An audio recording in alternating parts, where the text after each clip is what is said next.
अच्छा भाई इंटरवलो ये देखो इन्वर्स ऑफ अ फंक्शन ये क्या है आपके पास। मैंने क्वेश्चन नंबर 2 का जो है ना ये पार्ट 4 है। ठीक है, क्वेश्चन नंबर 2 का पार्ट 4 है।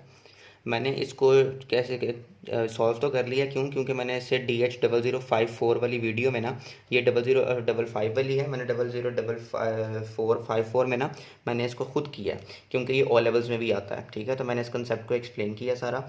और वैसे मैं इसको इंटरवल तुम लोगों को, क्योंकि मैंने उसमें सॉल्व कर लिया था, इसमें भी मैं समझाता हूँ कि इन्वर्स ऑफ अ फंक्शन कैसे फाइंड करते हैं। ठीक हो गया। अच्छा, कंसेप्ट मजीद डिटेल चाहिए उसे पिछली वीडियो देख लो, लेकिन मैं ये समझा रहा हूँ। देखो मेरे पास फंक्शन दिया हुआ है 2x+1 x-1। ठीक है। अच्छा, इन्वर्स हमेशा फाइंड करने के लिए क्या करना होता है? अच्छा, इन्वर्स एफ इन्वर्स फाइंड करने के लिए आपने फ़र्ज़ करो मैंने फंक्शन बताया था, एक्स वाली जो होती है ना ये इनपुट कर रहे होते हैं और ये मेरे पास वाई आउटपुट आती है, और फंक्शन इटसेल्फ मशीन होता है। जैसे कंप्यूटर अगर आप पढ़ते हो ना, तो इनपुट और आउटपुट और प्रोसेसर, फंक्शन प्रोसेसिंग कर रहा होता है, ये इनपुट दी जाती है एक्स और ये मेरे पास आउटपुट आता है। ठीक हो गया। तो मेरे पास एक फंक्शन दिया हुआ है। ठीक है, मैंने सबसे पहले क्या करना है, लेट करना है फंक्शन के मेरे पास अगर मैं एक्स इनपुट करता हूँ तो मेरे पास आंसर वाई आता है। ठीक है, तो मैंने ये फंक्शन को लेट किया। अच्छा, उसके बाद ये वाला स्टेप अभी छोड़ो। अच्छा, नीचे आओ, मैंने क्या किया, F of X equals to Y किया।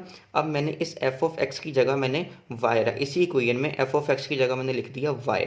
ठीक है। अच्छा, अब मेरे पास इधर y जो था वो सब्जेक्ट बन गया, y इक्वल्स टू 2x+1/x-1। इसका मतलब है मेरे पास y सब्जेक्ट बन गया। अब जब मेरे पास y सब्जेक्ट बन गया, मैंने क्या करना है, इस इक्वेशन को सॉल्व ऐसे करना है कि मेरे पास x सब्जेक्ट बन जाए। ठीक है, मैंने x को कैसे सब्जेक्ट बनाया, सबसे पहले x-1 इधर डिवाइड हो रहा था, उधर जाके y के साथ हो गया मल्टीप्लाई।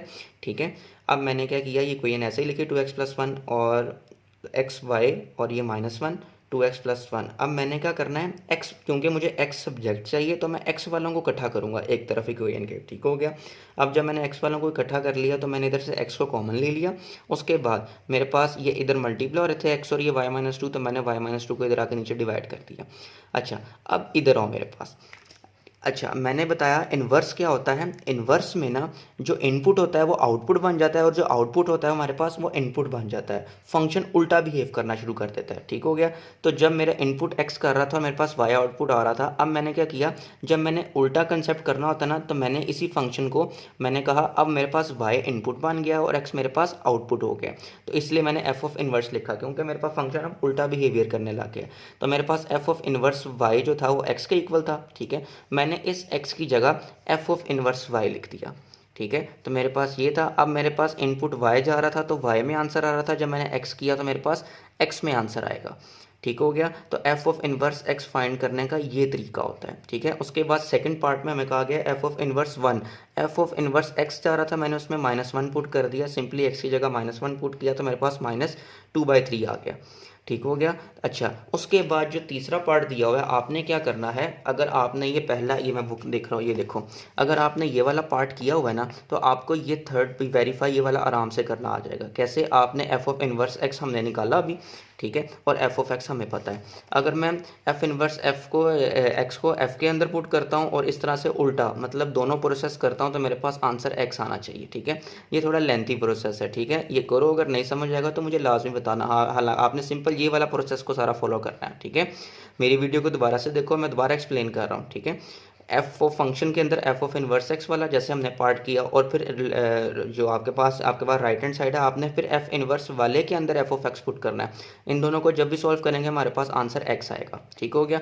उसके अलावा 1.2 में मैं ये डोमेन एंड रेंज के फंक्शन इन्वर्स में एक्सप्लेन नहीं कर रहा। उसकी वजह ये कि मैंने डोमेन एंड रेंज का कंसेप्ट 1.1 में डिटेल के साथ एक्सप्लेन किया सारा।